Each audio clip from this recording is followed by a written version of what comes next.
మరొక దినాన్ని మా బ్రతుకులు ఇచ్చి నాయన తండ్రి అని పిలిచే గొప్ప భాగ్యాన్ని మాకు కలిగించారు. ప్రతి మంగళవారం జేబీఆర్సీ ఆధ్వర్యంలో జరుగుతున్న తండ్రి మానక జరిగిస్తూ మీరు కృప చెప్తున్నందుకు మీకు వందనాలు చెల్లిస్తున్నాం. ఈరోజు మా తండ్రి మీ పిల్లలమైన మేమందరం మా తండ్రి మీరు మా కొరకు రాయించిన జీవగ్రంథమైన బైబిల్ నుండి ఒక అంశాన్ని నేర్చుకోవడానికి సిద్ధపడుతుండగా చెప్పబోతున్న నాకు సమయచితమైన జ్ఞానాన్ని ఇవ్వండి. అలాగే వింటున్న మీ పిల్లలకు వినగలిగే మనసును గ్రహించే శక్తిని దయచేయమని మా రక్షకుడు మీ ప్రియకుమారుడైన యేసు వారి పవిత్ర నామాన్ని ప్రార్థన మీకు సమర్పిస్తున్నాము తండ్రి. ఆమేన్. అందరికీ మన రక్షకుడు ప్రభు యేసుక్రీస్తు నామములో నా కృతజ్ఞతలు. ఇక్కడ జేబీఆర్సీ మల్కాజిగిరి వారి ఆధ్వర్యంలో 3వ వారం మనం క్లాస్ నేర్చుకోవడానికి వచ్చాం. ఇక ఈ 3వ వారంలో ఒక చక్కటి పాఠాన్ని నేర్చుకోవడానికి దేవుడు మనకు మంచి అవకాశాన్ని ఇచ్చారు. ఎందుకన్నప్పుడు దేవుడు బైబిల్లో ఉన్న తన మనసునంతటినీ 26 పుస్తకాల రూపంలో మనకు రాయించారు. కారణం ఏంటన్నప్పుడు ఎందరైతే తన పిల్లలు ఈ భూమి మీద ఉన్నారో, ఎందరైతే ఆయన మనసును తెలుసుకొని ఆయన కొరకు బ్రతకాలని ఆశపడుతున్నారో అట్టి వారి కోసమే ఆయన తన మనసులోంచి విప్పబడి రాయబడిన మాటలే ఈ బైబిల్లో మనం ముందు నేర్చుకుంటున్నాం. ప్రియులారా, గత 2 వారాలు మనం ఆలోచించగలిగితే బైబిల్ యొక్క ఔన్నత్యాన్ని, బైబిల్ యొక్క గొప్పతనాన్ని మనం నేర్చుకున్నట్టుగా మనం చూస్తాం. ఎందుకంటే మనం ఏది బైబిల్లో నుంచి తీసుకొని నేర్చుకోవాలనుకున్నా బైబిల్ యొక్క ఉపోద్ఘాతము ఫస్ట్ బేసిక్స్. మనకి బైబిల్ రీసెర్చ్ సెంటర్ జేబీఆర్సీ అనగానే ఒక చక్కటి అంశాలతో కూడుకున్న దానిని పరిశీలన చేసుకోవడానికి మనకు దేవుడిచ్చిన అవకాశాన్నిగా మనం తీసుకుంటూనే మన పెద్దవారు మనకి ఒక చక్కటి అంశాన్ని నేర్చుకోవడానికి అవకాశాన్ని కల్పించినట్టుగా మనం చూస్తాం. బైబిల్ ఎప్పుడు మనకి ఆర్డర్లో లేదు. బైబిల్ ఎప్పుడు ఆర్డర్లో లేదు. ఆర్డర్లో ఎందుకు లేదు అని మనం ఆలోచించగలిగితే, ఆర్డర్లో ఉంటే మనం కరెక్ట్గా చదివి పరిశీలన చేయం కనుక. అందుకే బైబిల్లో మనకు ఒక సూత్రం ఉంటుంది. మ్యాథ్స్ చేసేటప్పుడు ఒక సూత్రం వాడతాం ప్రతి ప్రిన్సిపల్కి. కానీ బైబిల్ చదవడానికి, బైబిల్ నేర్చుకోవడానికి కూడా మనకు సూత్రాన్ని పెట్టారు దేవుడు. నిజంగా ఆ మాట చదువుతున్నప్పుడల్లా మనకి చక్కటి దేవుడు ఇంతగా మన కోసం దాచిపెట్టాడా అన్నట్లుగా అర్థమవుతుంటుంది. యెషయా గ్రంథం 28వ అధ్యాయం 13వ వచనం చివరి మాటలు చూడగలిగితే దేవుడు ఎంత చక్కగా మ్యాథ్స్ యొక్క ఉనికి లోకంలో చాటుతున్నప్పుడు సూత్రం వేసి ఎలాగైతే ప్రాబ్లమ్స్ సాల్వ్ చేస్తారో, బైబిల్ యొక్క గొప్పతనాన్ని, ఔన్నత్యాన్ని మనం నేర్చుకోవడానికి దేవుడు కూడా ఒక మాట రాయించాడు అక్కడ. చదవన్నానా? ఆజ్ఞ వెంబడి ఆజ్ఞ, ఆజ్ఞ వెంబడి ఆజ్ఞ, ఆజ్ఞ వెంబడి ఆజ్ఞ, ఆజ్ఞ వెంబడి ఆజ్ఞ, సూత్రం వెంబడి సూత్రం, సూత్రం వెంబడి సూత్రము, సూత్రం వెంబడి సూత్రము, సూత్రం వెంబడి సూత్రము, కొంత ఇచ్చట కొంత అచ్చట, కొంత ఇచ్చట కొంత అచ్చట యెహోవా వాక్యము మనకు మీకు వచ్చేను అన్నమాట మనకు కనబడుతుంది. చూడండి, అంటే ఎక్కడ ఉంది? సూత్రం వేశారు, సూత్రాన్ని చెప్పారు. పోనీ అంత ఒక దగ్గర ఉందంటే అంత ఒక దగ్గర లేదు. ఎక్కడెక్కడ ఉంది? కొంత అచ్చట కొంత ఇచ్చట అన్నమాట మనకు కనబడుతుంది. ఇలా అచ్చట అనగానే మనం ఎప్పుడో ఎక్కడో లోకస్తులుగా చెప్పుకున్నట్టుగా అచ్చట అనగానే పాత నిబంధనని ఆలోచిస్తాము ఒకటి, ఇచ్చట అనగానే క్రొత్త నిబంధన ఆలోచిస్తాము ఇదొకటి. అంటే రాయబడిన మాటల్ని అచ్చట ఇచ్చట చూసుకోవడానికి ఏంటి రీజన్ అన్నప్పుడు, అందుకే మనకి ఇక్కడ పెట్టింది బైబిల్ పరిశోధన కేంద్రం. అందుకే అచ్చట ఒక మాటను, ఇచ్చట ఒక మాటను చూసి మనం సబ్జెక్ట్లోకి వెళ్ళిపోవాలి. యూదా పత్రిక, ఒకటే పత్రిక ఉంటుంది కదా,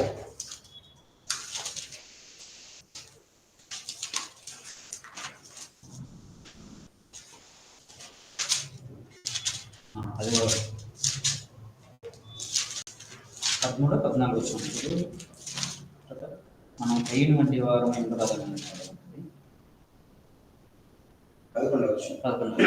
అయ్యో వారికి శ్రమ, అయ్యో వారికి శ్రమ, వారు కయ్యను నడిచిన మార్గమును నడిచిరి, వారు కయ్యను మార్గమును నడిచిరి, బహుమానము పొందవలెనని బిలాము నడిచిన తప్పు త్రోవలో ఆత్మగా పరిగెత్తిరి. ఇక్కడ మనం కయ్యను చూసుకుందాం. కయ్యను ఎక్కడి వాడు? పాత నిబంధనలో ఉన్నటువంటి కయ్యను యూదా భక్తుడు మనకు జ్ఞాపకం చేస్తున్నారు. ఏమని? మనము కయ్యూని వంటి వారమై ఉండరాదు. అంటే ఎచ్చట రాయబడింది? ఆది కాండంలో ఎవరు రాయబడింది కదా, కయ్యూని ఎలాంటి వారు? తన తమ్ముని చంపారు. తన తమ్ముని చంపి దేవుని దృష్టిలో నేరస్తుడిగా కనబడ్డాడు. ఆ సంగతిని జ్ఞాపకం చేసుకొని మనం మన సహోదరులను చంపకూడదు అన్న కాన్సెప్ట్ మనకు అర్థమవడం కోసం మనం కయ్యూని వంటి వారమై ఉండరాదు అని ఇక్కడ నేర్పించారు. అంటే ఇక్కడ నేర్చుకోవడానికి, అక్కడ చదవబడిన దానికి, ఇక్కడ పూర్తి వివరణ కనపడని దానికి మనకేంటి అన్నప్పుడు అదే మనకి ఇచ్చిన దేవుడి సూత్రం. సూత్రం వెంబడి సూత్రం, ఆజ్ఞ వెంబడి ఆజ్ఞ, కొంత ఇచ్చట కొంత అచ్చట అన్న మాటలు మాకు కనపడతాయి. ఇప్పుడు ఈ మాటలన్నింటినీ చదువుకొని మనం ఈరోజు సబ్జెక్ట్ని ఆలోచించేద్దాం. ఎందుకంటే ఒక దగ్గర రాయించడం అనేది దేవుడు మనకు పెట్టలేదు. ఆర్డర్లో పెడితే మనకు అర్థమైపోతుంది, చక్కగా ఉంది కనుక మనం ఏమైనా చదువుకోవచ్చు అని.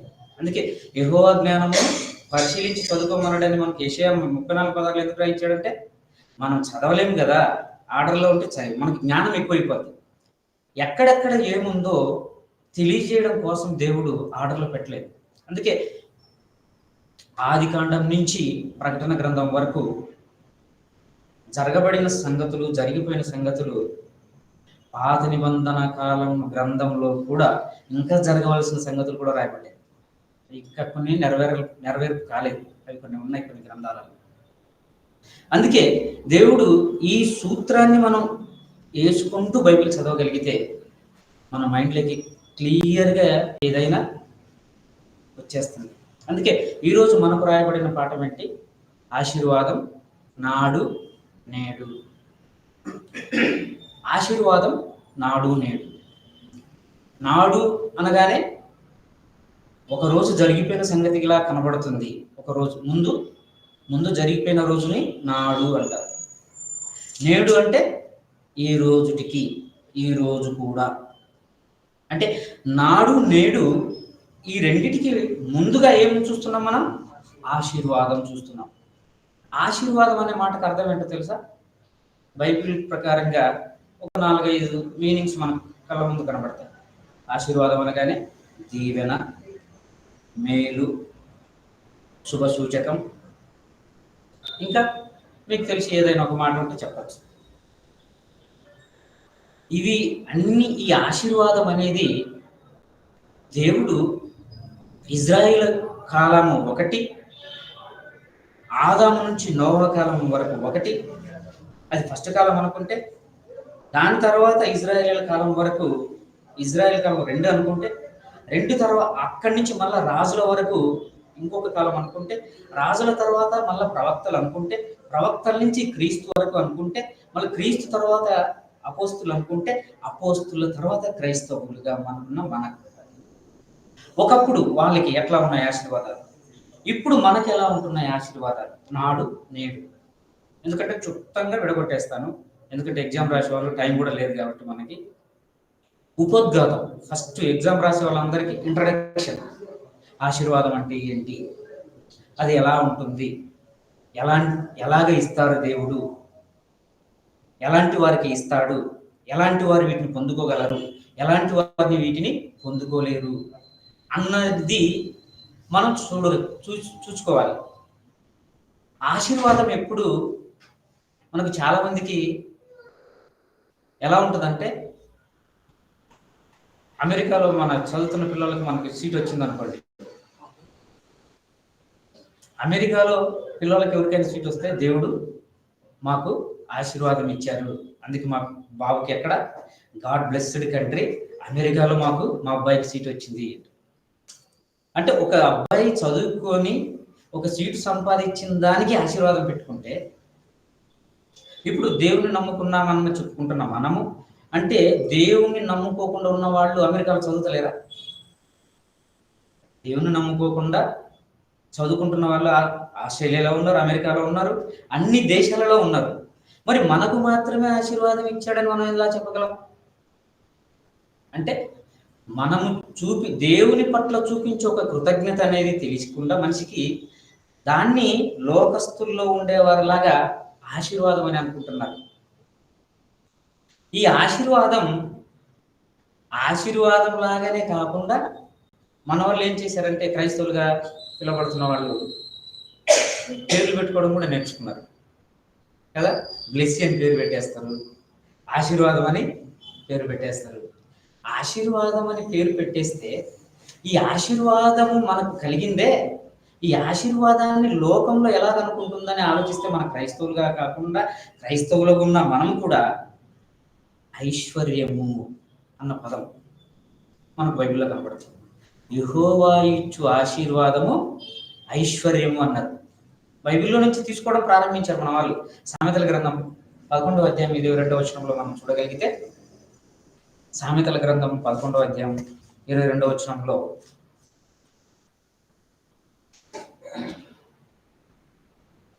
యెహోవా చదువునాను, సామెతలు 10:22. యెహోవా ఆశీర్వాదము ఐశ్వర్యమిచ్చును. యెహోవా ఆశీర్వాదము ఐశ్వర్యమిచ్చును. ఇప్పుడు చూసారా, ఎవరికైతే సంపాదన కూడుతుందో ఆ సంపాదన అనేది ఎట్లా వచ్చిందంట? ఆశీర్వాదంగా చెప్పుకుంటున్నారు. అంటే యెహోవా ఇచ్చే ఆశీర్వాదం ఎలా ఉందంట? ఐశ్వర్యం. ఇప్పుడు లోకంలో ఐశ్వర్యవంతులు మనం చెప్పుకోగలిగితే ఎవరు కనపడతారు మనకి? ఇప్పుడు టాటా, రిలయన్స్, వీళ్ళంతా ఎవరు? ఐశ్వర్యవంతులే కదా. వీళ్ళందరికీ మరి దేవుడు ఇచ్చిన ఆశీర్వాదమే కదా. బిబ్లికల్గా మనం ఆలోచించాలి కదా. యెహోవా ఆశీర్వాదము ఐశ్వర్యమునిచ్చును అన్నాడు. ఈ మాటను పట్టుకొని మన వాళ్ళు ఎక్కువ మంది, ఎవరైతే దేవుడు మాకు ఇంత సంపాదన ఇచ్చాడో, దేవుడు మాకు ఇంత కలిగిందో, దీని అంతటిని ఏమనుకుంటున్నారు? దేవుడు మాకు ఇచ్చినటువంటి ఆశీర్వాదము అనుకుంటున్నారు. ఈ ఆశీర్వాదము ఎవరికి ఇచ్చాడు మొట్టమొదటిగా దేవుడు అని మనం ఆలోచించగలిగితే, ఆశీర్వాదం బైబిల్లో మొట్టమొదటిగా ఎవరికి ఇచ్చారు? ఆది తండ్రికే కదా.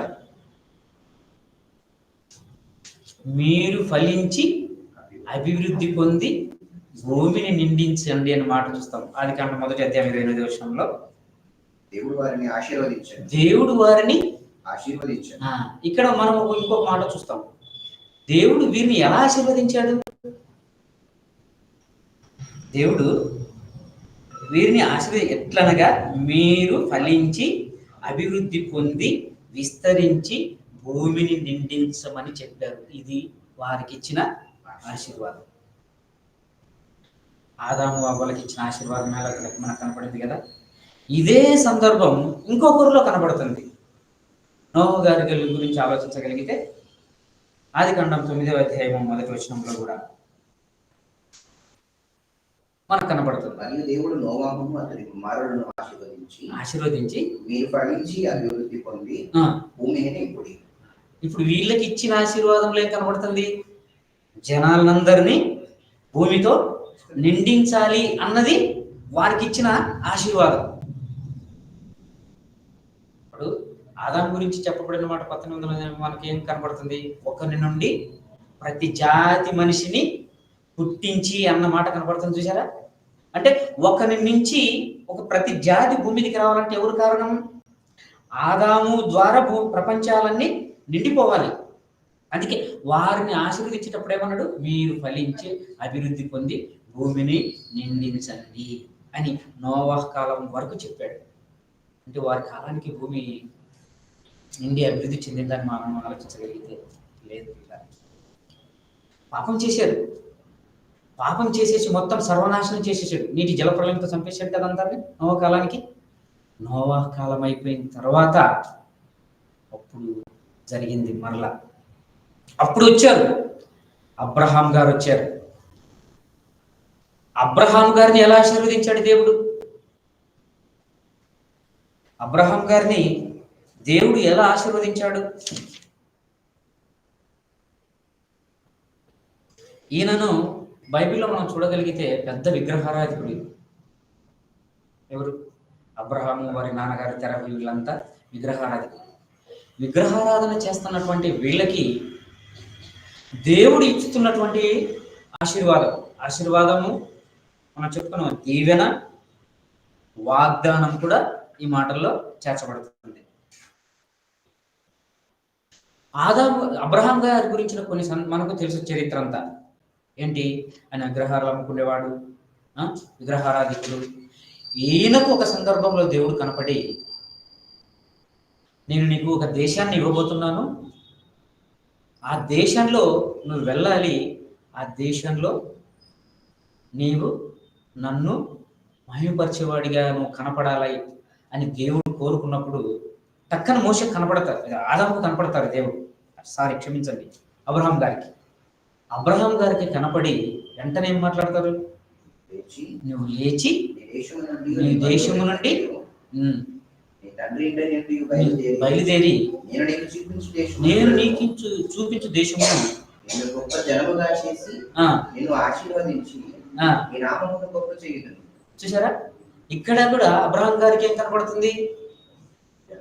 ఎప్పటికీ ఆయనకు అప్పటికి 90 సంవత్సరాలు దాటుకున్న పిల్లలు లేని ఆయనకి కనపడి, నేను నీకు ఒక దేశాన్ని చూపించబోతున్నాను, అక్కడికి నువ్వు వెళ్ళిన తర్వాత నీ గర్భాన వచ్చే జనాలు ఏదైతే ఉన్నారో వాళ్ళందరూ ఏమైపోతారు? దేశంలో విస్తరించుకుంటూ నీ ద్వారా వచ్చిన పిల్లలు నా పిల్లలుగా పిలువబడతారని అబ్రహాం గారికి దేవుడు వాగ్దానం చేశాడు, ఆశీర్వదించాడు. అంత చెప్పిన ఆయన అబ్రహాం గారు ఏ ఊరికి వెళ్ళాలో అని కూడా అడగలేదు. ఇప్పుడు మనమైతే ప్రకాష్ అన్న నన్ను ఇక్కడికి పంపించారు. ఇక్కడికి పంపక ముందు, బ్రదర్ మీరు స్వార్థకి వెళ్ళండి అన్నారు అనుకో, అబ్రహాం గారి లాగా లేచిపోయాను అనుకో, నేను ఎక్కడికి ఏం కథ అని అడగకుండా ఎలా ఉంటుంది? అది ఏమో తెలియదు మనకి. కానీ అబ్రహాం గారు ఎలా ఆలోచించారో చూడండి. నీ స్వజనమును నీ తండ్రిని అందరినీ తీసుకొని నేను చూపించు దేశానికి వెళ్ళిపో అంటున్నారు. ఆయన వెళ్ళిపోమ్మనడము సరిపోయింది, ఈయన వెళ్ళడము సరిపోయింది. ఎంతగా దేవుడిని నమ్మాడు చూడండి. అక్కడ దేవుణ్ణి ఎంత గొప్పగా నమ్మినట్టుగా మనకు కనపడుతుంది. అబ్రహాము గారిని ఎలా ఆశీర్వదించడం మనందరికీ తెలుసు. కొడుకును ఎప్పుడు ఇచ్చారు? 100 సంవత్సరాలకి ఒక కుమారుని కనేలా చేశాడు. ఆ కుమారుని ఇచ్చిన ఆయన మరల బలియమని కోరాడు. బలియమని కోరినా కూడా ఇవ్వడానికి వెనుకాడలేదు. ఎందుకంటే బలి ఇచ్చింది ఆయనే, కానీ బలి తీసుకుంటాడంటే నిన్ను అనేక జనములకు తండ్రిగా చేస్తానన్న మాట తప్పైపోద్ది కదా. దేవుడు అనేక జనములకు తండ్రిగా చేస్తానని ముందు చెప్పిన ఆ మాట ఈయనను ఇక్కడే చంపేస్తే ఇస్సాకు గారిని, దేవుడు చెప్పిన మాటకి ఏముంటుంది?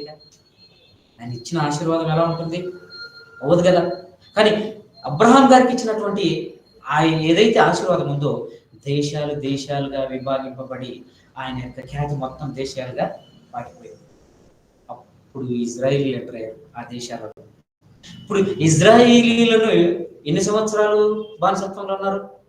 430 సంవత్సరాలు బానిసత్వంలో ఉన్నారు. 430 సంవత్సరాలు బానిసత్వంలో ఉంటే వారిని నడిపించింది ఎవరు? వారిని నడిపించుకుంటూ తీసుకొచ్చిన నాయకుడు ఎవరు? మోషే గారు కనపడతారు కదా. మోషే గారి కాలానికి వచ్చేసరికి వీళ్ళను నడిపించిన సంవత్సరాలు ఎన్ని? ఆయన 40 సంవత్సరాలు.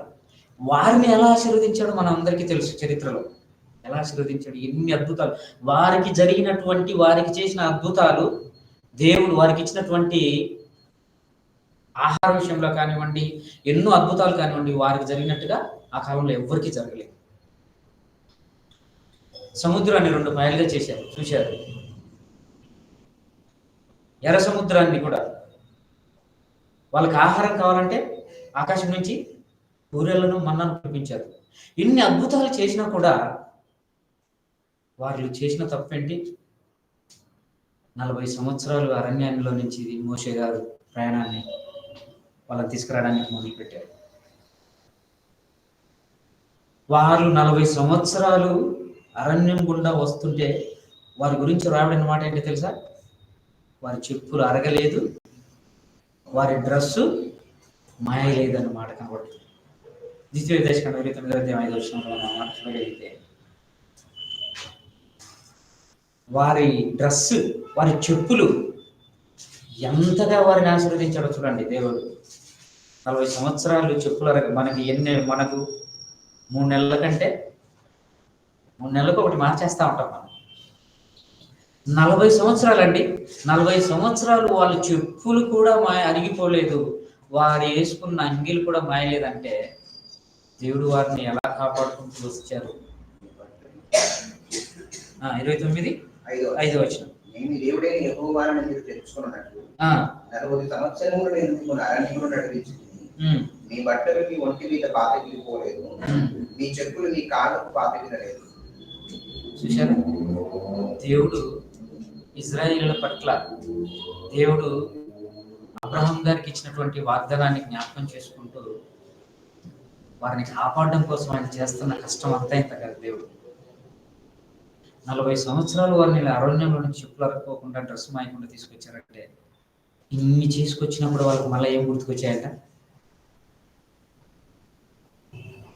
వాళ్ళకి మమ్మల్ని ఇక్కడ ఆహారం లేకుండా చెప్పడానికి తీసుకొచ్చావా? మేము వీడికి రాకముందు మేము అక్కడ ఏమేమి తినేవాళ్ళం? కీరకాయలు. అన్నం గురించి ఆలోచిస్తున్నారు వాళ్ళు.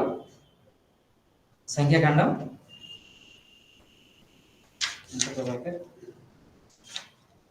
14 కదా, 14:5.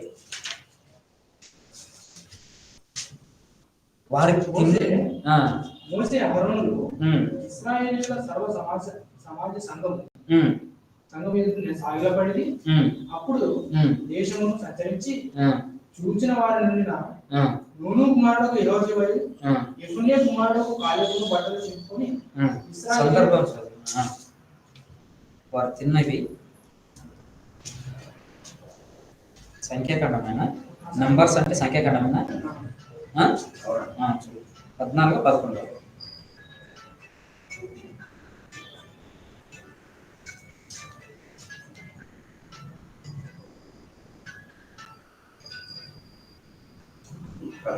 అధ్యాయం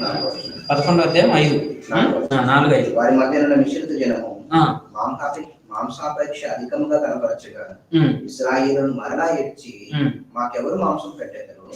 ఐగుప్తులో మేము ఉచితముగా తినిన చేపలను, కీరకాయలను, దోసకాయలను, కూరాకులను, ఉల్లిపాయలను, తెల్లగడ్డలను జ్ఞాపకము వచ్చుచున్నవి. చూసారా?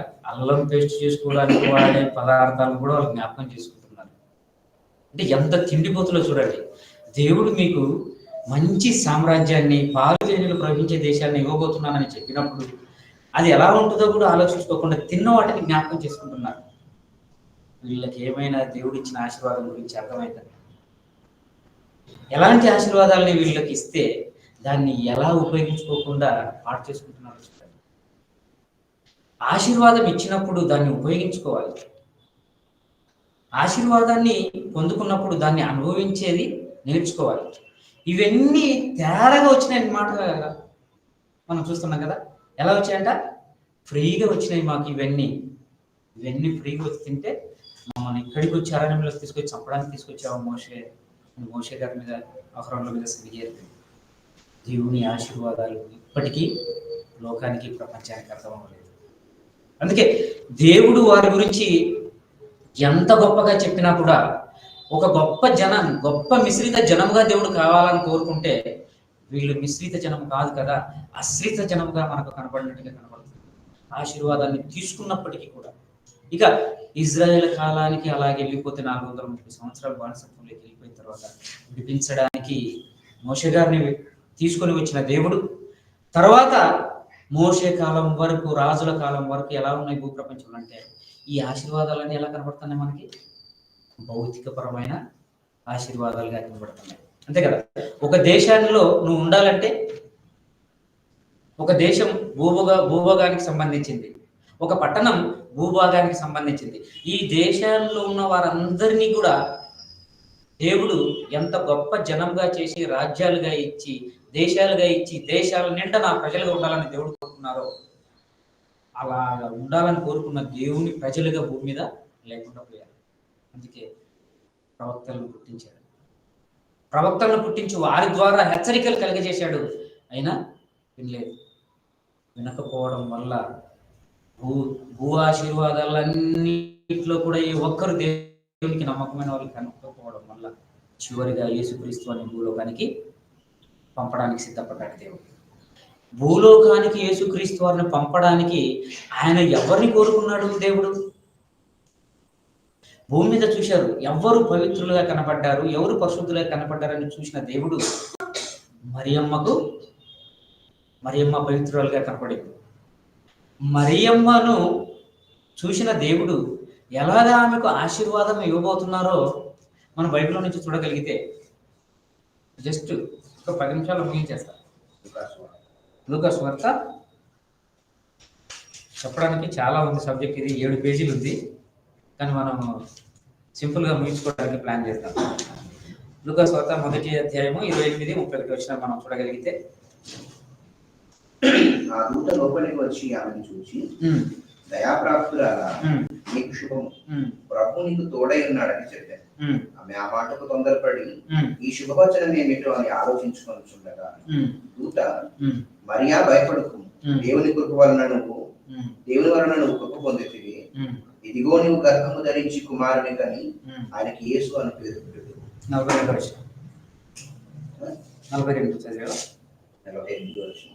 స్త్రీలలో నీవు ఆశీర్వదింపబడిన దానము, నీ గర్భఫలము ఆశీర్వదింపబడు. చూసారా, మరియమ్మ దగ్గరికి వచ్చిన ఆశీర్వాదం ఏంటి? ఆశీర్వాదం గర్భఫలం. నీ గర్భఫలము ఆశీర్వదింపబడును అన్న మాట ఎవరు చెప్తున్నారు?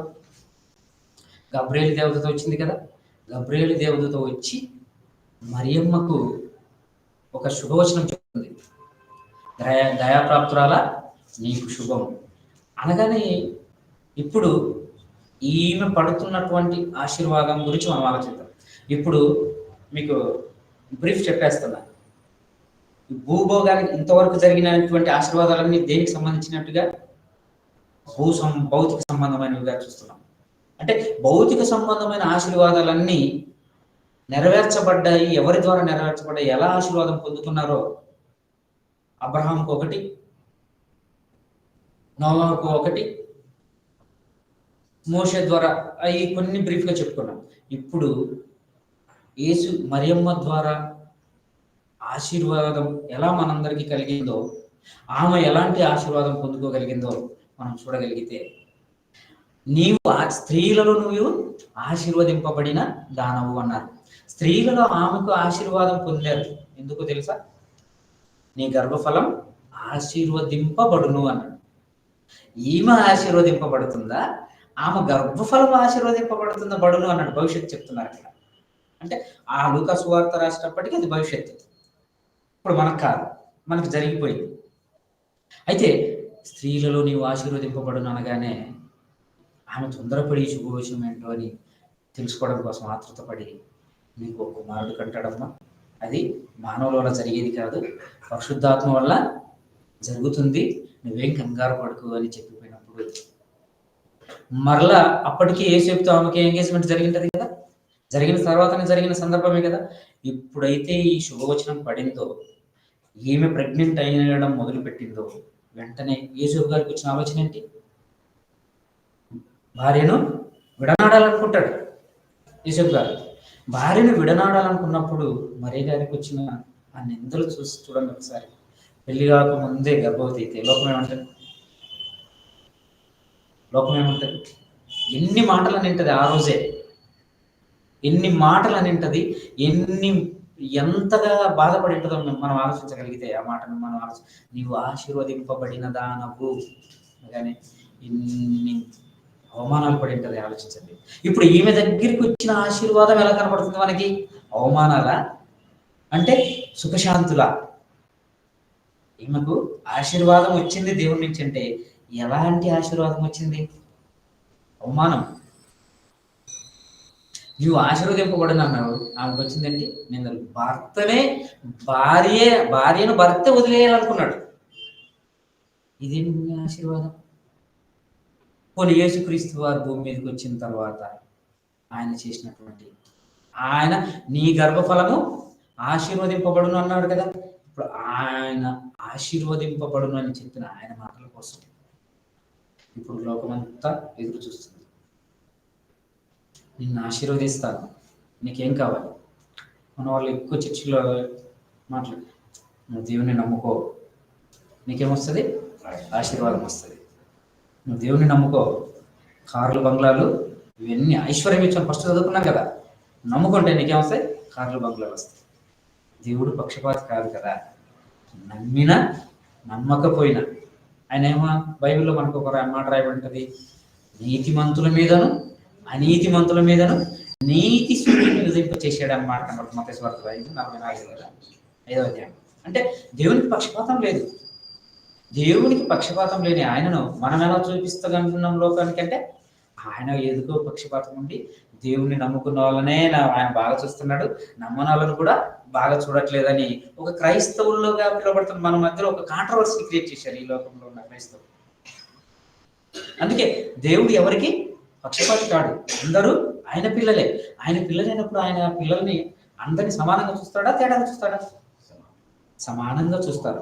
దేవుడు సమానంగా చూసినప్పుడు మనకెందుకు అసమానత్వం లేకుండా పోయిందంటే, ఇలాంటి లోకంలో ఉన్నటువంటి చిన్న చిన్న కొద్దిగా ఈ పరిశోధన కేంద్రాలు లేకుండా, బైబిల్ను చదువుకోకుండా, కొంత అచ్చట కొంత ఇచ్చటన్న కాన్సెప్ట్ను పెట్టుకోకుండా, బైబిల్ను చదవకుండా, అర్థం చేసుకోకుండా అపార్థం చేసుకోవడం వల్లనే లోకంలో ఇప్పుడు ఆశీర్వాదం అప్పుడు ఒకలాగుంది, ఇప్పుడు ఎలాగుందంటే అవమానాలతో, అనుమానాలతో, ప్రాణ నష్టాలతో కనబడుతుంది.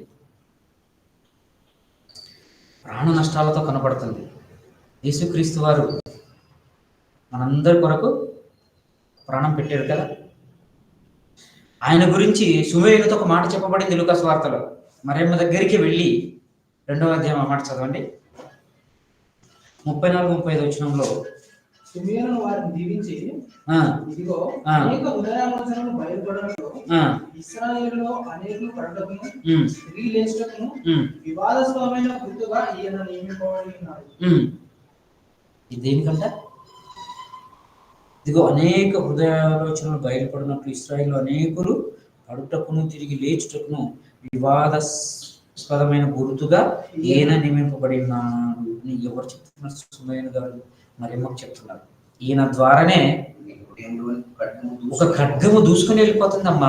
ఇప్పుడు ఏ తల్లి కళ్ళ ముందు ఒక కుమారుని చంపితే ఎలా ఉంటుంది? తట్టుకోగలరా? ఇప్పుడు మన పిల్లలు మనకున్నారు, ఎవరు వచ్చి చంపేయబోతుంటే మనం ఊరుకుంటామా? అస్సలు ఊరుకో. మీరు ఊరుకుంటారా? కానీ అసలు నేను ఊరుకోరు. అందుకే అది లోకంలో జరుగుతుంది, మన నైజం అది. నా కుమారుని నువ్వు ఏదైనా అంటావా అని.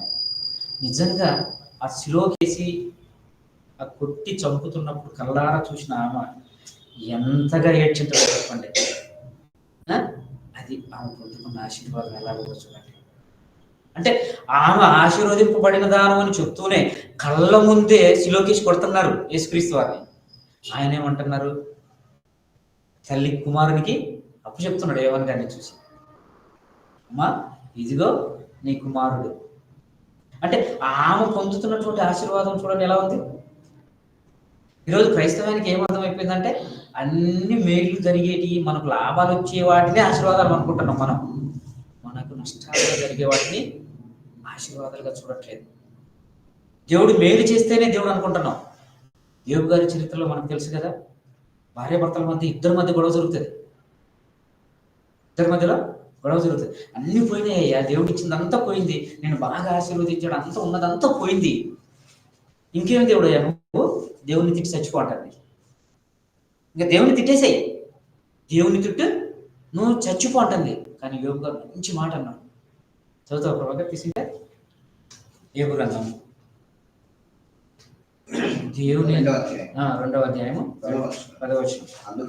అందుకతడు మూర్ఖురాలు మాట్లాడిన మాట్లాడుచున్నావు, మనము దేవుని వలన మేలు అనుభవించుకున్నాము, కీడును మనం అనుభవింపదగదా. చూసారా ఎంతగా మాట్లాడారండి ఏం గారు. అంటే మేలు పొందితేనే ఆశీర్వాదమా దేవుడు? కీడు చేస్తే దేవుడు కాదా? అంటే దేవుడు మనల్ని ప్రేమించడం కోసమే ఏదైనా శిక్షిస్తాడు. తండ్రి శిక్షించని కుమారుడు జ్ఞానవంతుడు కాడని బైబిల్ చెప్తుంది. అంటే ఇప్పుడు మనందరినీ ఆశీర్వదింపబడాలి అంటే, మనమంతా ఆశీర్వాదం పొందుకోవాలంటే ఎవరిని మనం బలి చేయాలి అని తండ్రి అయిన దేవుడు అనుకున్నాడో, మరియమ్మ ద్వారా చెప్పించిన మాటలు, సిలువలో ఆయన చేసినటువంటి త్యాగాన్ని, ఆ త్యాగాన్ని మళ్ళా ఎవరైతే మర్చిపోతారో, అపోస్తులు పారిపోయినప్పుడు కూడా మరలా వాళ్ళకి 40 రోజులు కనపడి వాళ్ళని బలవంతులుగా చేశాడు. ఇప్పుడు మీకు ఇవ్వబోతున్న ఆశీర్వచనం, నేను మీకు ఇవ్వబోతున్న ఆశీర్వచనం ఏంటి? పాత్ర ఇచ్చాడు. ఈ పాత్రలోది త్రాగాలి మీరు. ఇది త్రాగితే ఆ సందర్భం చదువుతారు ప్రభాకర్. కొరింథీయులకు రాసిన మొదటి పత్రిక 10వ అధ్యాయము 16వ వచనంలో ముగింపుకు తీసుకొస్తున్నాం. మనము దీవించు ఆశీర్వచన పాత్రలోని త్రాగుట క్రీస్తు రక్తములో పాలు పంచుకున్నట్టే కదా. మనము దీవించు రొట్టె తినుట క్రీస్తు శరీరంలో పాలు పంచుకున్నట్టే కదా. చూసారా, మనము దీవించు ఆశీర్వచనము పాత్రలోని త్రాగుట క్రీస్తు రక్తములో పాలు పుచ్చుకొనుటయే కదా. ఇప్పుడు మనం ఆశీర్వాదం తీసుకోబోతున్నాం, అంతే కదా. నా మాటల సందర్భం ఏంటి? మనము దీవించు ఆశీర్వచనపు పాత్రలో త్రాగుట క్రీస్తు రక్తంలో పాలు పుచ్చుకుంటున్నామంటే మనం ఏమవుతున్నాం? ఆశీర్వదింపబడబోతున్నాం. ఆశీర్వాదం ఎలాగుంది యేసుక్రీస్తు వారిది? అందరికి ప్రాణం పెట్టినట్టుగా ఉందా? అందరి ప్రాణాలు తీసినట్టుగా ఉందా? ఆయన మనందరికీ కోసం ప్రాణం పెట్టాడు కదా. పెట్టిన వారు మనకి ఇవ్వబోతున్నాడు ఆశీర్వచనం. మీరు ఈ పాత్రలోనిది తాగాలి, ఈ పాత్రలోనిది తినాలి. అంటే ఏముంది అందులో అంటే, అనేకుల కొరకు చిందింపబడుతున్న నిబంధన రక్తం అది. నేను మీ నిమిత్తం ప్రాణం పెట్టాను, మీరేం చేయాలి? నా కోసం ప్రాణం పెట్ట బద్దులై ఉన్నారు. ఇది మనకి ఇచ్చినటువంటి ఆశీర్వాదం. అంటే మనల్ని చచ్చిపోమని చెప్తున్నాడు తండ్రి కోసం. నేను మీ అందరినీ ప్రేమించాను, మీ కొరకు నా ప్రాణం పెట్టాను. దీంట్లోనిది మీరు త్రాగునప్పుడల్లా నన్ను జ్ఞాపకం చేసుకుని నేనేం చేశానో తెలుసా? మీకోసం నా ప్రాణం పెట్టాను. ఎందుకో తెలుసా? పవిత్రులు, పరిశుద్ధులు, నిర్దోషులుగా ఉండాలంటే నేను ప్రాణం పెట్టాలి మీ అందరి కొరకు. మీరందరూ పాపులుగా చేయబడ్డారు కదా. ఈ పాపులు పరిశుద్ధులుగా చేయబడాలంటే పవిత్రుడిగా నా రక్తం అవసరం. అందుకే ఇది జరగాలనే యేసుక్రీస్తు వారు ప్రాణం పెట్టి మనందరికీ ఆశీర్వాదం ఇచ్చినట్టుగా మనకు కనపడుతుంది. పౌలు గారి దగ్గరికి వచ్చేసరికి ఆశీర్వాదాన్ని మనకి ఎలా కనపడుతుందో, అపోస్తుల కాలానికి యేసుక్రీస్తు వారి శిలువ త్యాగం అర్థమైంది. తరువాత పౌలు గారి దగ్గరికి వచ్చేసరికి ఎలా కనపడుతుందో అని మనం ఆలోచించగలిగితే, యేసుక్రీస్తు వారు తన రక్తం వలన అందరినీ సంపాదించినట్టుగా మనకు కనపడుతుంది. పౌలు గారు ఎలా చేశారు అంటే, శ్రమానుభవంలోకి రావాలి. అంటే శ్రమ పొందే అనుభవంలోకి రావాలి. ఆశీర్వాదం పొందుకోవడం అంటే యేసుక్రీస్తు వారు శ్రమను పొందాడు.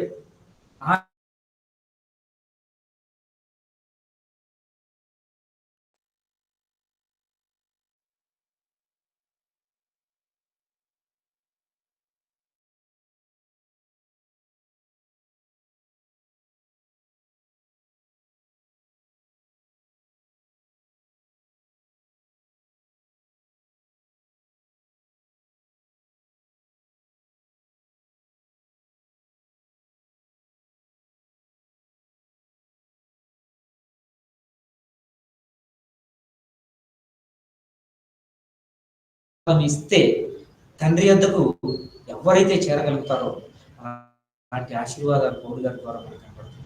పౌలు గారు ఆయన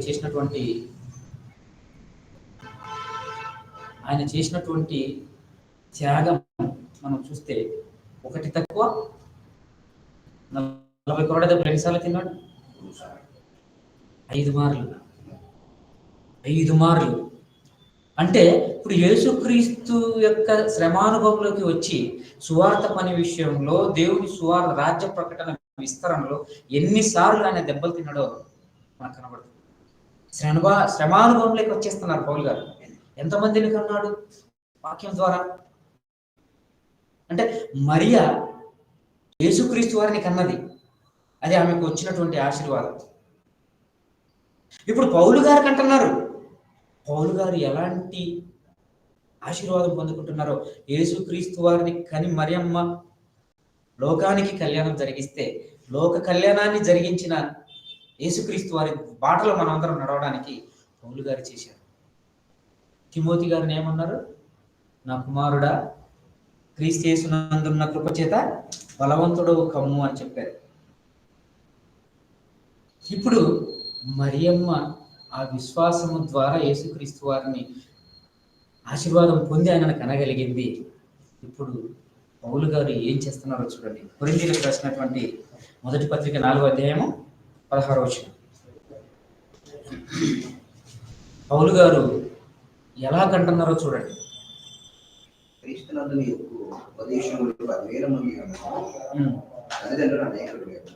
క్రీస్తు యేసునందు సువార్త ద్వారా నేను మిమ్మల్ని కంటిని కనుక మీరు నన్ను పోలి నడుచుకుని వారి ఉండవాలని మిమ్మల్ని బతిమాలుకుంటున్నాను. చూసారా? క్రీస్తు యేసునందు సువార్త ద్వారా ఏం చేశారు పౌలు గారు? నేను మిమ్మల్ని కన్నాను అని చెప్తున్నారు. కనడం అంటే ఏంటి? స్త్రీయే కదా కనేది. పౌలు గారి గురించి ఎందుకు రాయబడింది నేను కంటానని? యేసుక్రీస్తు సువార్త ద్వారా నేను మిమ్మల్ని కన్నాని చెప్తూనే మరలా ఏం చెప్తున్నాడు ఆయన? రిక్వెస్ట్, బతిమాలు కొనుచున్నాను, ఈ ఆశీర్వాదం పోగొట్టుకోకుండా. అంతే కదా, బతిమాలు కొనుచున్నాను, దేవుడిచ్చినటువంటి ఈ ఆశీర్వాదాన్ని పోగొట్టుకోకండి, శ్రమానుభవంలోకి రావాలి. అందుకే శ్రమానుభవం పొందిన ఆయన ఇంకొక మాట చూడగలిగితే గలతీయులకు రాసిన పత్రిక 4వ అధ్యాయం 19వ వచనం చివరిగా పూర్తి చేసుకున్నాం.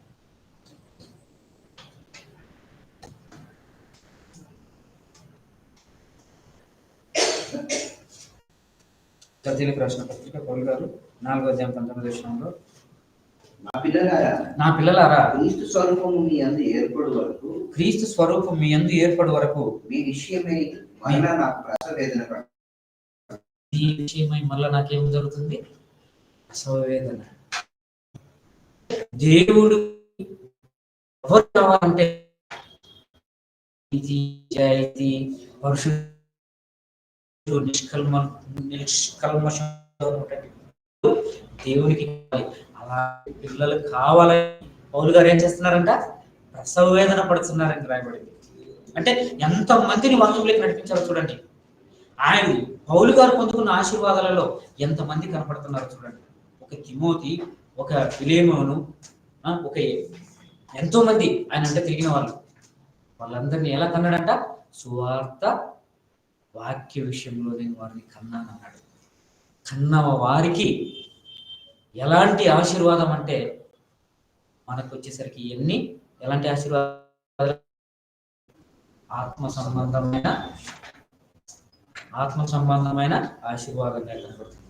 ఆత్మ సంబంధమైన అధిక సంబంధానికి సంబంధించినట్టుగా నేను క్రీస్తుని పోలి నేను నడుచుకున్నా. మీరు ఎవరికి పోలి నడుచుకోమంటున్నారు? ఆయన నన్ను పోలి నడుచుకోండి. నేను తీసుకున్నాను అన్నయ్య ఆశీర్వాదం. ఏంటో తెలుసా? నా విశ్వాసమును కాపాడుకుంటుని, నా పరుగు కడముట్టించి తిని, నా కొరకు ఏముంది? బహుమానం, నిత్య జీవం ఉంది. ఎక్కడ? లోకంలో. అది దేవుడు మనకి ఇవ్వబోతున్న నిత్య జీవం. ఏంటో తెలుసా? యోహాను పత్రిక, మొదటి యోహాను పత్రిక 2వ అధ్యాయము 25. నిత్య జీవం అన్నది ఇవ్వబోయేదే వాగ్దానం అనే మాట కనబడుతుంది.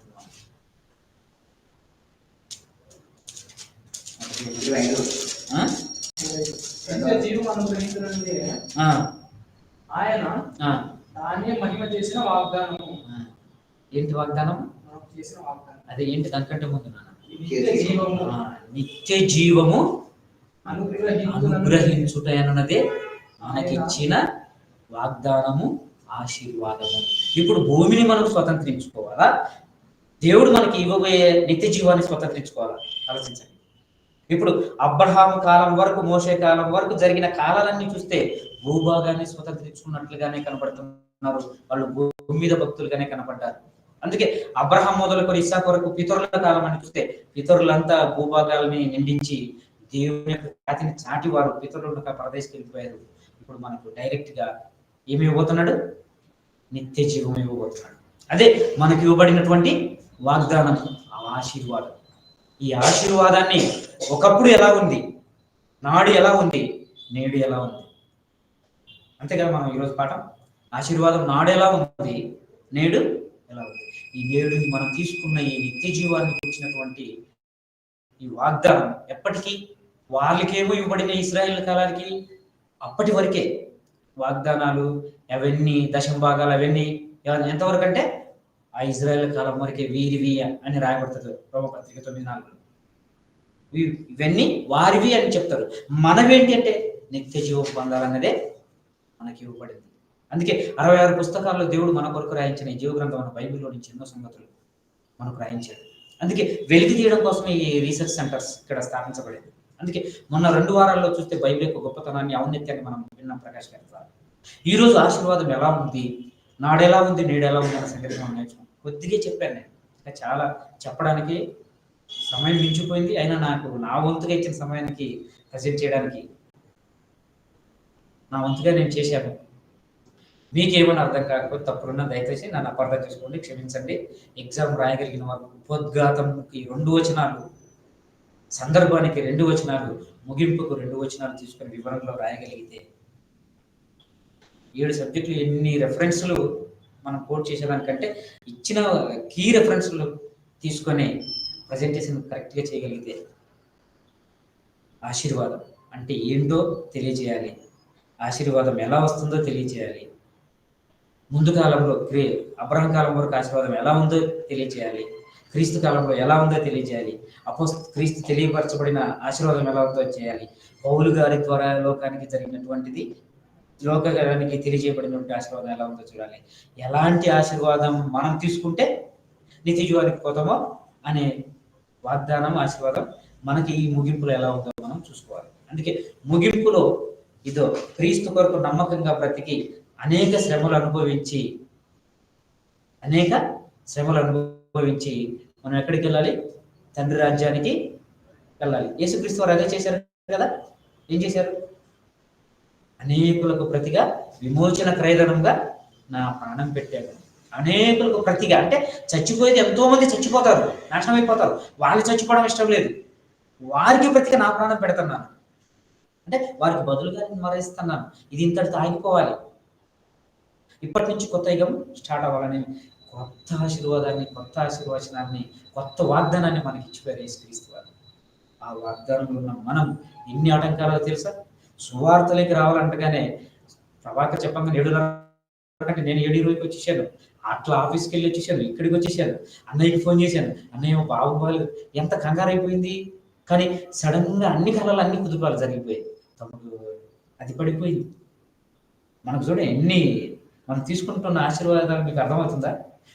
డిగ్రాగానే ట్రైన్ ట్రాక్ పడిపోయింది, అన్నలు బాగలేదు. అయినా వాక్యం ఉండడానికి అన్నయ్య బాబు తీసుకొచ్చి కూర్చున్నారు ఫ్యామిలీ. ఎంత గొప్ప అదృష్టం! అది ఆశీర్వాదం అంటే. అంటే ఇంత కష్టాల్లో కూర్చుని వాక్యం అనేదే మనం పొందుతున్నటువంటి ఆశీర్వాదం. అందుకే ఇది లోకానికి అర్థం అవ్వలేదు, క్రైస్తవులకు కూడా అర్థం అవ్వలేదు. కాబట్టి క్రైస్తవులుగా మనం ఎప్పుడైతే మనం ఒక స్ట్రగుల్లో, దేవుని గురించిన స్ట్రగుల్లో మనం వెళ్ళిపోతామో మనం ఆశీర్వదింపబడుతున్నామని సంతోషంగా ఉప్పొంగిపోవాలి. ఎవరండి ఉప్పొంగిపోతారు? క్రైస్తవులు నిజంగా ఎంత బాధపడతారు. ఈరోజు మొన్న యేసుపాదం అని ఒక ఆయన వినోదకుమార్ టీవీలో చూశాను, ఫేస్బుక్లో. యేసుక్రీస్తు వరకు చెప్పు కొడితే 2వ చెప్ప తిప్పమన్నాడు. అది కాదు, మనం 10 దెబ్బలు కొట్టాలంటున్నాడు. మనం ఏం తీసుకున్నాం దేవుడి నుండి? అదే మనకు నేర్పింది ఆయన. అవసరమైతే నీ ప్రాణం పెట్టు. సింగం అని బిషప్ గారు ఉంటారు కదా, నా ఇంటి పేరు ఆయన కింద నేను సంతోషపడతాను, కానీ ఇప్పుడు ఆయన చూస్తే నాకు భయం అవుతుంది. ఎందుకంటే మనం చనిపోవాలి క్రీస్తు కొరకు. ఏమైనా రావచ్చు ఇప్పుడున్న బీజేపీ గవర్నమెంట్, చాలా జరగబోతుంది. కానీ దేవుడు మనల్ని కాపాడుతున్నాడు కదా. మన రాష్ట్రానికి ఏం జరగనీయట్లేదు, ఒక సురక్షితమైన ప్రభుత్వాన్ని చేశాడు. నా పిల్లలు నిజమైన పిల్లలు ఇక్కడ ఉన్నారు. ఇక్కడ ఉన్న వీళ్ళ ద్వారా లోకానికి మంచి సువార్త వెళ్ళాలంటే వీళ్ళ ద్వారా వెళ్ళాలనుకున్న కోరుకున్న దేవుడు అక్కడ ఎన్ని జరిగినా కూడా ఇక్కడ మనకు కావాల్సిన గవర్నమెంట్ ఇచ్చారు. చూసారా? కానీ మరలా ఇది ఉత్పత్తి అయిందనుకోండి, సెంట్రల్ది స్టేట్లో పడిందంటే మనం చెప్పుకోలేని సందర్భాలు ఏర్పడతాయి. ఆశీర్వాదం అంటే ఊరికే రాదు. ఇన్ని అవమానాలు పొంది మరి యేసుక్రీస్తు వారికి అన్నది లేరు అప్పట్లో కన్యకలు. ఇప్పుడు ఎన్ని అవమానాలు పొందితే మనం క్రీస్తు దగ్గరికి, ఎన్ని అవమానాలు మనకు ఆత్మీయత మనకు నేర్పించిన వాక్యాన్ని ఆయన ఎన్ని అవమానాలు పొందితే మనం ఈరోజు ఆయన పిల్లలంగా వాక్యం నిలబడతాం. మనందరినీ ఆయన కన్నట్టే కదా. ఎన్ని శ్రమలు అనుభవించి మనల్ని కని ఇక్కడ పెట్టి నిలబెట్టాడు. ఈరోజు ఈ వాక్యాన్ని చెప్పగలుగుతున్నామంటే ఆయన పెట్టిన భిక్షే కదా. ఆయన కన్నాడు వాక్యం ద్వారా మనం ఈరోజు నిలబడి మాటలు చెప్పగలుగుతున్నాం. అందుకే ఆయన ఆశీర్వచన పాత్రలో ఇది ఎన్ని మన లోకానికి అర్థమలేదు. సూత్రం వెంబడి సూత్రం, ఆజ్ఞ వెంబడి కొంత అచ్చట కొంత ఇచ్చట అనేది దాని మీదనే చాలా పెద్ద సబ్జెక్ట్ ఉంది. దాని మీదనే చాలా మాట్లాడుకోవచ్చు. కానీ మనకి ఇవ్వబడిన సబ్జెక్ట్ ఏంటి? ఆశీర్వాదం నాడు నేడు. అప్పుడు ఎలా ఉంది, ఇప్పుడు ఎలా ఉంది. మనకు ఇవ్వబడిన ఆశీర్వాదం ఏంటంటే నిత్య జీవం. ఆ నిత్య జీవం మనం అందరం పొందుకోవాలని కోరుకుంటూ నేను ఆ మాటలు ఇస్తున్నాను. ప్రార్థన చేసుకుంటాను. పరిశుద్ధుడు అని మాకు తండ్రి, మా రక్షకుడు మీ ప్రియకుమారుడైన యేసుక్రీస్తు వారి నామం మీ కృతజ్ఞతలు. ఇదిగో మీరు నన్ను ప్రేమించి మీరు మా కొరకు రాయించిన జీవగ్రంథం బైబిల్ నుంచి అబ్రహాం కాలం మొదలుకొని నేటి అపొస్తలుల కాలం వరకు ఇప్పుడు సజీవులుగా ఉంటున్న మా కొరకు తండ్రి ఆశీర్వాదాలు అనేవి ఎలా ఉన్నాయో మీరు మా కొరకు రాయించారు.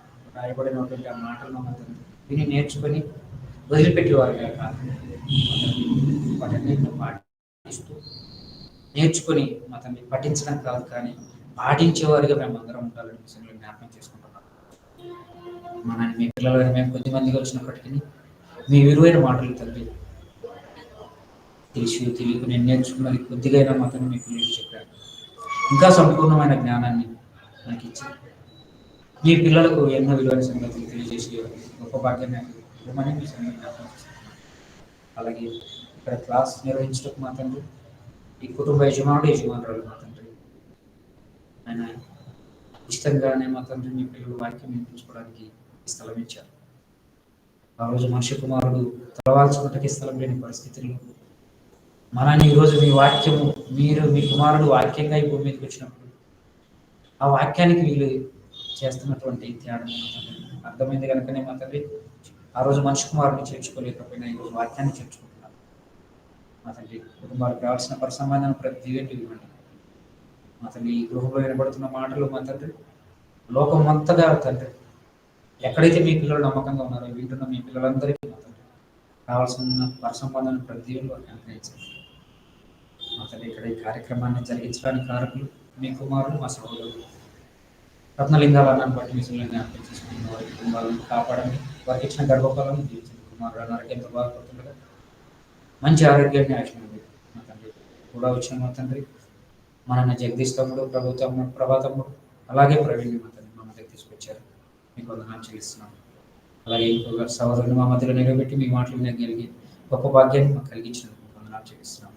ఇంట్లో మనం ఇంతటి కార్యక్రమాన్ని అయితే ఇంతగా నిలబడి మీ ముందు వాక్యం చెప్పగలుగుతున్నట్టే మీ కుమారుడు ఈ తరాల్లో మేమున్న తరాల్లో మా కొరకు ఆయన పుట్టించి ఆయన ఉన్న తరాల్లో మేము విని నేర్చుకొని ఎన్నో విలువైన సంగతులు ఒక మధ్యలో మా తండ్రి జ్యోతుల వలె వెలిగింపబడి అనేకులకు మా తండ్రి ఈ వెలుగును ప్రసాదించే వారికి మేము ముందులకు మాకు సాయం చేయండి. కార్యక్రమం పట్ల మా తండ్రి తోడుగా ఉండి ఏ ఆటంకం జరగకుండా మాకు చక్కగా మా మధ్యలో మీకు శుద్ధాత్మ సంచరించి విలువైన సంగతులు అర్థమయ్యేలా నాకు చేసినందుకు మీకు వందనాలు చేస్తున్నాను. మీ చిత్తమైతే మీ కుమారుడు రాకాల్సిమైతే మరొక మంగళవారం దినాన మేమందరం కలుసుకొని మీ కుమారుల ద్వారా ఇంకా ఎన్నో విలువైన సంగతులు నేర్చుకున్న భాగ్యాన్ని మా అందరం తెచ్చాము. వెళ్తున్న మార్గం నిలిచే మీ పిల్లలకు మా తండ్రి మీ కాపుదల మా ఎల్లప్పుడూ మా ఉపయోగించుకోండి. మా రక్షకుడు మీ కుమారుడైన యేసు వారి పవిత్ర నామాన్ని ప్రార్థన మీకు సమర్పిస్తున్నాము తండ్రి. ఆమేన్.